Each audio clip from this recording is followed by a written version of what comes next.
Hello நண்பா, this is Karthik. Welcome to carrom photo vlogs. நீங்கள் என்ன வீடியோ பார்க்க போகிறோம்னா, நம்ம ஜாவா பைக் எடுத்து 1 year ஆச்சு. அதோட 1 year ஓனர்ஷிப் ரிவ்யூ தான் பார்க்க போகிறோம். பாருங்கள்.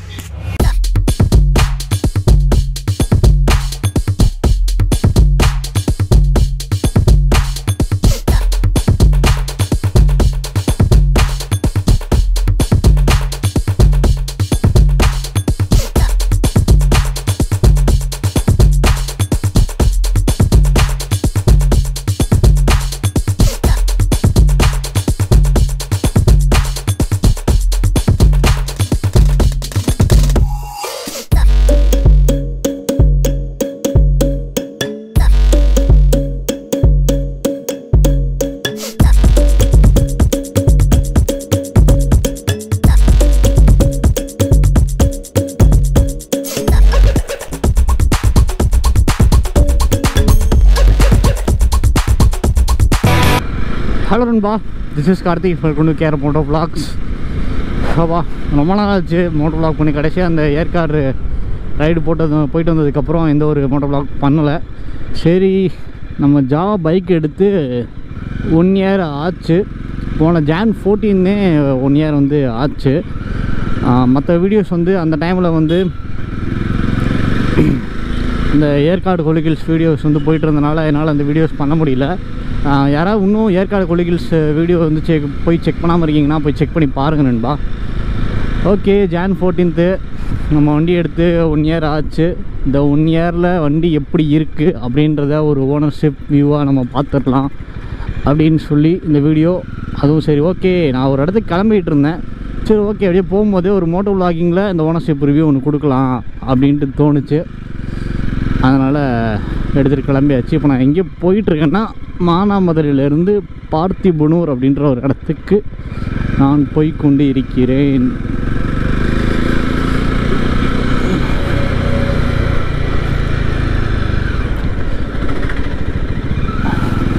ஓகே நண்பா, இப்போ பார்த்துக்கிட்டிங்கன்னா பைக்கு எடுக்கும் போது இந்த பைக்கை பற்றி எனக்கு வந்து எந்த ஒரு ஐடியாவுமே இல்லை.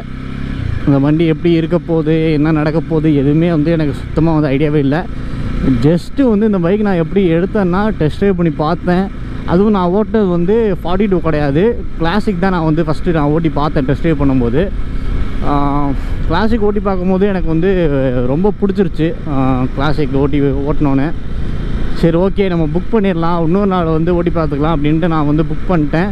அதுக்கப்புறம் இன்னொரு நாள் வந்து நான் சென்னை போயிருக்கும்போது சென்னை ராஜ்கமல் மோட்டார்ஸில் தான் நான் வந்து 42 வந்து டெஸ்ட் ட்ரைவ் பண்ணி பார்த்தேன். கிளாசிக் நான் ஓட்டினதை விட 42 நான் ஓட்டினும் போது எனக்கு இன்னும் ரொம்ப நல்ல கம்ஃபர்ட் வந்து எனக்கு வந்து ஃபீல் ஆச்சு. சரி, ஓகே, அப்போ நம்ம கரெக்டான சாய்ஸ் தான் நம்ம எடுத்திருக்கோம் அப்படின்னு தோணுச்சு. அதே மாதிரி போன Jan 2020 வந்து Jan 14 அன்றைக்கி நமக்கு வந்து பைக் வந்து டெலிவரி கொடுத்துட்டாங்க. இந்த பைக் எடுக்கிறதுக்கு முன்னாடி ஏகப்பட்ட பிரச்சனைகள் நடந்துச்சு. நம்ம அதையெல்லாம் வந்து விட்டுறலாம். ஓகே, எடுத்து ஃபஸ்ட் சர்வீஸ் வரைய பைக் வந்து நல்லா போயிட்டு இருந்துச்சு. எந்த ஒரு ப்ராப்ளமும் இல்லை. எடுக்கும் போது ஒரு சில ப்ராப்ளம் இருந்துச்சு. என்னென்னா, பைக்கில் வந்து இந்த சைலன்சர் கொஞ்சம் கிராஸாக இருக்கிறது, ஃபுட் ரெஸ்ட்டு கிராஸாக இருக்கிறது, இந்த மாதிரி ஒரு சில பிரச்சனைகள் இருந்துச்சு. அதையுமே வந்து செகண்ட் சர்வீஸ்க்குள்ளே நான் வந்து போகும்போது எனக்கு ஃபஸ்ட் சர்வீஸில் வந்து எனக்கு கிளியர் பண்ணி கொடுத்தாங்க. அதெல்லாம் வந்து எந்த ப்ராப்ளமும் கிடையாது. அதுக்கப்புறம் ஃபஸ்ட் சர்வீஸ் முடிஞ்சதுக்கப்புறம் நம்ம தான் சும்மா இருக்க மாட்டோமே. ஃபஸ்ட் சர்வீஸ் முடிஞ்சிருச்சு. சரி, ஓகே, வண்டியை நம்ம விரட்டி ஓட்டலாம் அப்படின்னு சொல்லி வண்டியை அடித்து விரட்டி ஓட்டிட்டேன். நல்லா வந்து ஓட்டிட்டேன்.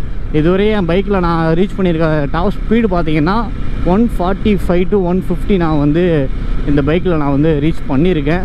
நிறைய இடத்துல பண்ணியிருக்கேன். க்ரூசிங் ஸ்பீடு பார்த்திங்கன்னா மற்ற எல்லாருமே வந்து ஒரு ஏன்யா இண்டிகேட்டராக போட்டு வாயா, மற்ற எல்லாருமே ஒரு 100 110 அப்படின்னு சொல்லி வச்சுக்கிட்டு இருப்பாங்க. ஆனால் நான் என்னமோ இதில் நான் சோலோ ரைடெலாம் போகும்போது இதில் க்ரூசிங் ஸ்பீட் பார்த்திங்கன்னா 120 130 இப்படி தான் ஃபுல்லாக நெட்டுக்கு ஒரு 200 கிலோமீட்டர்ஸ் ஆர் 250 கிலோமீட்டர்ஸ் வந்து நான் ஸ்டாப்பாக வந்து 120 130 நான் வந்து ஓட்டிகிட்டு வருவேன். இப்போ ஒரே எந்த ஒரு ப்ராப்ளமே கிடையாது. பைக் ரொம்ப நல்லா இருக்குது. இன்னும் நிறைய பேர் வந்து என்கிட்ட வந்து கேட்டுக்கிட்டு தான் இருக்கீங்க. அதுக்கு முன்னாடி ஒரு விஷயம் நான் வந்து சொல்லிடுறேன். என்ன சொல்ல வந்தேன்னு முன்னாடி, கேமராவில் வந்து ஹெல்மெட்டில் வந்து இந்த மோட்டோ vlogging செட்டப் வந்து கொஞ்சம் மாற்றிருக்கேன். அதனால் கொஞ்சம் ஆங்கிள் கொஞ்சம் மாறி வரும். இது எப்படி வரப்போகுதுன்னு எனக்கு தெரில. ஏதாவது கொஞ்சம் தப்பாக இருந்துச்சுன்னா தயவு செஞ்சு மன்னிச்சுக்கோங்க. கூடிய சீக்கிரத்தை நான் வந்து சரி பண்ணிடுறேன். ஓகே, எல்லாருமே ஒரு விஷயம் வந்து என்கிட்ட கேட்டுக்கிட்டே இருப்பீங்க, ப்ரோ என்ன ப்ரோ பைக் எப்படி இருக்குது, நல்லா இருக்கா, வாங்கலாமா, மைலேஜ் என்ன தருது, டாப் ஸ்பீடு என்ன போகுது, கிரவுண்ட் கிளியரன்ஸ் எப்படி இருக்குது, அப்புறம் நிறையா சென்சார் ப்ராப்ளம் வருதுன்னு சொல்கிறாங்களே, நீங்கள் என்ன ப்ரோ பண்ணுறீங்க, உங்களுக்கு எப்படி ப்ரோ இருக்குது, இதைத்தான் நீங்கள் வந்து என்கிட்ட வந்து இப்போ வரையும் வந்து கேட்டுக்கிட்டே இருக்கீங்க. நான் நெருக்கி கிட்டத்தட்ட ஜாவா வீடியோஸ்ன்னே தனியாக பிரித்து பார்த்தோம்னா கிட்டத்தட்ட ஒரு 40, 50, 60 வீடியோ குட்டியாவது நான் வந்து போட்டிருப்பேன். ஜாவா வீடியோஸ்ன்னே தனியாக வந்து நான் வந்து போட்டிருப்பேன். அவ்வளோ வீடியோஸ் போட்டு திரும்ப கேட்குற எல்லாருக்கோட ஒரே கேள்வி வந்து இந்த கேள்வியாக தான் இருந்துக்கிட்டே இருக்குது, இப்போ வரையும் இருந்துக்கிட்டே இருக்குது. நான் எல்லார்ட்டையும் அப்போ கேட்குறேன், எல்லார்ட்டையும் நான் சொல்கிற ஒரே பதில் வந்து இதுதான். இப்போ நான் சொல்ல போகிற வார்த்தையும் அதுதான். பைக்கு தங்கம் பொக்கிஷங்க இந்த வண்டி. அப்படி ஒரு பைக் இது. ரொம்ப ஹாப்பி ரியலி. நான் வந்து இந்த வண்டி எடுத்ததுக்கு நான் வந்து ரொம்ப ஹாப்பியாக இருக்கேன். ஆனால் ஒரு விஷயத்தில் நான் வந்து ரொம்ப சோகமாக இருக்கேன். அது என்னென்னா பைக்கோட சர்வீஸ். நிறைய இடத்துல பைக்கு வந்து சர்வீஸ் ஒழுங்காக பண்ணுறதே கிடையாது. என் பைக்லையுமே இப்போ வந்து நிறையா ப்ராப்ளம் இருக்குது. டென்ஷனர் மாற்றினதுக்கப்புறமும் திரும்ப எனக்கு அகைன் இந்த டென்ஷனர் சவுண்டு வந்து கொஞ்சம் கேட்டுகிட்டே இருக்குது.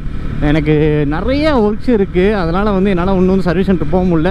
நான் திரும்ப வந்து மதுரை சர்வீஸ் சென்டரே போகணுமா அப்படின்ற அளவுக்கு நான் வந்து யோசிச்சுக்கிட்டு இருக்கேன். வேறு எங்கேயாவது ஒரு நல்ல இடத்துல கொடுத்து நம்ம வந்து பார்க்கலாம், எங்கே சர்வீஸ் நல்லா பண்ணுறாங்களோ அவங்கள்ட்ட கொடுத்து நம்ம பார்க்கலாம் அப்படின்ட்டு நான் வந்து யோசிச்சுக்கிட்டு இருக்கேன். அதனால் இன்னும் நான் போக முடியல. நமக்கு வந்து 12 months ஆயிடுச்சு. அதான் 1 year. ஆனால் 3rd சர்வீஸ் விடணும். நான் ஒன்றும் விடலை. நம்ம பைக் இப்போ ஓடிக்க கிலோமீட்டர் பார்த்தீங்கன்னா 9420 கிலோமீட்டர்ஸ் வந்து ஓடி இருக்குது. ஏன் ப்ரோ இன்னும் வந்து பண்ணாமல் இருக்கீங்க? நீங்கள் எல்லாருக்கும் சொல்லுவீங்க, ப்ரோ ஒன்று டைம் வந்தால் பண்ணுங்கள், இல்லை கிலோமீட்டர் ஓட்டா பண்ணுங்கன்னு சொல்லுவீங்களே, நீங்கள் ஏன் பண்ணாமல் இருக்கீங்க அப்படின்னு கேட்டிங்கன்னா, நான் 2nd சர்வீஸ் முடித்து இந்த 3rd சர்வீஸ்க்குள்ளே கிட்டத்தட்ட ஒரு 2000 கிலோமீட்டர்ஸ்க்குள்ளேயே நம்ம பைக்கை 5 தடவை வந்து சர்வீஸ் சென்டர் போயிட்டு வந்துருச்சு. அந்த 5 தடவையில் ஒரு தடவை வந்து எனக்கு இன்ஜின் ஆயில் டாப்அப் பண்ணியிருக்காங்க. மற்ற ஒரு சில ப்ராப்ளம்ஸ்லாம் லாம்டா சென்சார் மாற்றிருக்காங்க, டென்ஷனர் மாற்றிருக்காங்க. இந்த மாதிரி நிறையா ஒர்க்ஸ் வந்து நம்ம வண்டியில் நடந்திருக்கு. ஓகேங்களா, கோட்டம் பார்த்துருக்காங்க. இந்த மாதிரி நிறைய வேலைகள் வந்து நம்ம வண்டியில் நடந்திருக்கு. அதனால் வந்து இன்னும் கொஞ்சம் கிலோமீட்டர்ஸ் வந்து நம்ம வண்டி ஓடலாம். அதில் ஒன்றும் தப்பு கிடையாது. ஓகேங்களா, அதனால் நான் ஒன்றும் விடாமல் இருக்கேன். இப்போ பெஸ்ட்டு சர்வீஸ் இடம் பார்த்தீங்கன்னா சென்னையில் ராஜ்கமல் சொல்லலாம். அப்புறம் நாகர்கோவில் இப்போ ரொம்ப சூப்பராக பண்ணிகிட்டு இருக்காங்க அப்படின்னு சொல்லி நான் வந்து கேள்விப்பட்டேன். அதனால் நான் சென்னை போகிறதா இல்லை நாகர்கோவில் போகிறதா இல்லை எங்கே திரும்ப மதுரையிலே கொண்டு போய் விடுறதா? ஏன்னா இப்போ நான் சென்னை போகணுன்னா இங்கேருந்து எனக்கு வந்து 500 கிலோமீட்டர்ஸ் வருது. சரி, நாகர்கோவில் போகலாம் பார்த்தா நாகர்கோவில் இங்கேருந்து எனக்கு வந்து 300 கிலோமீட்டர்ஸ் வருது. ஒரு பைக் சர்வீஸ்க்காக நம்ம வந்து அப் அண்ட் டவுன் ஒரு 300 நமக்கு வந்து அப் அண்ட் டவுன் ஒரு 350 எக்ஸ்ட்ரா வச்சுக்கோங்க, 700 கிலோமீட்டர்ஸ் வந்து வந்துடும். இதே சென்னைனா 1100, 200 அந்த மாதிரி வந்துடும். அப்பா, இது சர்வீஸ் பண்ணுறதுக்காக இவ்வளோ தூரம் நம்ம வந்து இது பண்ண வேண்டியது இருக்கா அப்படின்ற ஒரு மன கஷ்டம் வந்து இருக்குது. ஏன் இவங்களாலே பண்ண முடியல, மதுரை ஷோரூம்னாலே ஏன் இதை பண்ண முடியல அப்படின்ற ஒரு கேள்வியும் வந்து ரைஸ் ஆகுது. வண்டி ரொம்ப சூப்பரான வண்டிங்க, தைரியமாக நம்பி எடுங்க. மைலேஜ்லாம் ஒரு ப்ராப்ளமே கிடையாது. என்னை பொறுத்தவரை இந்த வண்டியில் மைலேஜுன்றது ஒரு ப்ராப்ளமே கிடையாது. ஓட்டுற மாதிரி ஓட்டினா வண்டி நல்ல மைலேஜ் கொடுக்கும். எனக்கு சிட்டியில் இப்போ வரையும் 28-30 கொடுக்குது. ஹைவேஸில் 38-40+ வந்து சம்டைம்ஸ் வந்து கொடுத்துருக்கு. ஓகே, அவர் பார்த்துக்கிட்டே வராரு. யாரா இவன் பைத்தியக்காரமாக ஏதோ தனியாக கையாட்டி ஏதோ பேசிகிட்டு இருக்கானே அப்படின்ட்டு. ஓகே, பைக் வந்து ரொம்ப சூப்பராக இருக்குங்க. அதனால் எந்த பிரச்சனையும் இல்லை, மைலேஜும் எந்த பிரச்சனையும் இல்லை. டாப் ஸ்பீடு, வண்டி பிக்கப்பு. இப்போ வண்டியில் ப்ராப்ளம் இருக்குது, நான் என்னன்னு சொல்கிறேன். ஆனால் இப்போவும் அந்த இன்ஜினோட பெர்ஃபார்மன்ஸ் அடித்து நாக் அவுட் பண்ணும், அப்படியே தான் இருக்குது வண்டி. இப்போ நான் வந்து இப்போ என்னோடய ஆவரேஜ் ஸ்பீட் பார்த்தீங்கன்னா 80ல் போயிட்டுருக்கேன். இப்போ நான் சடனாக க்ரூஸ் பண்ணால் வண்டி டக்குன்னு ஏறும். அதை நீங்களே கொஞ்சம் பாருங்கள்.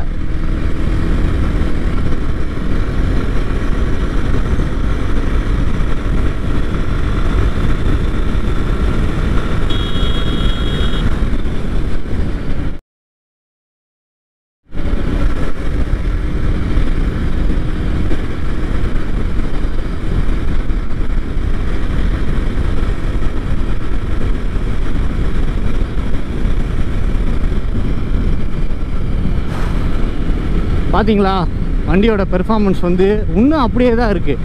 கொஞ்சம் கூட வந்து வண்டியோட பெர்ஃபார்மன்ஸில் எந்த ஒரு மாற்றமும் இல்லை. அது என்ன ஃபஸ்ட்டு ஸ்டார்டிங்கில் என்ன பெர்ஃபார்ம் பண்ணிச்சோ அதே பெர்ஃபார்மன்ஸ் வந்து அப்படியே வந்து மெயின்டைன் ஆகிட்டு இருக்குது. அதனால் இப்போ ஒரே நம்ம வண்டியில் எந்த ஒரு பிரச்சனையும் இல்லை. இன்ஜின் பெர்ஃபார்மன்ஸ் வந்து அடிச்சிக்கவே முடியாது. சர்வீஸ் வந்து கொஞ்சம் நல்லா பண்ணாங்கன்னா இன்னும் ரொம்ப வந்து பெட்டராக இருக்கும். மற்றபடி நிறையா லாங் ட்ரைவ்ஸ் போயிருக்கேன். இதுவரையே இந்த பைக் வந்து எங்கேயுமே என்னை தவிக்க விட்டதே கிடையாது. ஒரே ஒரு தடவை வந்து கொடைக்கானலில் வந்து பைக் வந்து பஞ்சர் ஆச்சு. அது பைக்கோட மிஸ்டேக்குன்னு சொல்ல முடியாது, என்னோட மிஸ்டேக்குன்னு சொல்ல முடியாது. ஏன்னா அந்த ஒரு இருட்டில் ரோடு ஒர்க் வந்து போயிட்டு இருந்த இடத்துல நம்ம எவ்வளோ தான் வந்து பார்த்து போனாலும் ஏதாவது ஒன்று இருந்துச்சுன்னா நமக்கு ஒன்றுமே தெரியாது. அதனால தான் வந்து அந்த ப்ராப்ளம் வந்து ஆச்சு. அதுக்கப்புறம் இப்போ வரையே என்னை எங்கேயுமே தவிக்க விட்டதில்லை. ஒரு தடவை கூட நம்ம வண்டியில் வந்து டென்ஷனர் வந்து ப்ராப்ளம் ஆச்சு. இங்கேருந்து எனக்கு மதுரை சர்வீஸ் சென்டர் பார்த்தீங்கன்னா அப்ராக்ஸ் ஒரு 55 கிலோமீட்டர்ஸ் வரும்னு வச்சுக்கோங்களேன். அந்த டென்ஷனர் ப்ராப்ளம் ஆனதோடு இங்கேருந்து நான் வந்து எடுத்துக்கிட்டு போனேன். அவங்க சொன்னாங்க, சர்வீஸில் சொன்னாங்க ஒரு 50-60 வந்து மெயின்டைன் பண்ணி வாங்க அப்படின்னாங்க. நான் அதே மாதிரி மெயின்டைன் பண்ணி போனேன். அப்போ அதனாலேயே எனக்கு எந்த ஒரு ப்ராப்ளம் வரல. இன்னொரு விஷயம் நல்லா தெரிஞ்சுக்கோங்க, இந்த மாதிரி டென்ஷனர் வந்து ப்ராப்ளம் ஆயிடுச்சு, நீங்கள் அதோட ஓட்டிகிட்டு போகிறீங்கன்னா முடிஞ்ச அளவுக்கு கொஞ்சம் கண்ட்ரோலாக வந்து ஓட்ட பாருங்கள். ஏன்னா இந்த டென்ஷனை வந்து இப்படி ப்ராப்ளம் ஆகி நீங்கள் அதோட போட்டு முறுக்குன்னு வச்சுக்கோங்களேன், டைமிங் செயின் போயிடும். அப்புறம் வண்டியை அங்கேயே போட்டுட்டு நம்ம வந்து உட்கார வேண்டியதான். அதனால் கொஞ்சம் யாருக்காவது டென்ஷனர் ப்ராப்ளமாக இருந்துச்சுன்னா வந்து போய் சர்வீஸ் சென்டரில் கொடுத்து மாற்றிடுங்க. இன்னும் நிறைய பேர் வந்து டென்ஷனர் இன்னும் மாற்றாமல் தான் இருக்கீங்க. ப்ராப்ளம் வராத வரைக்கும் இன்னும் பிரச்சனை கிடையாது.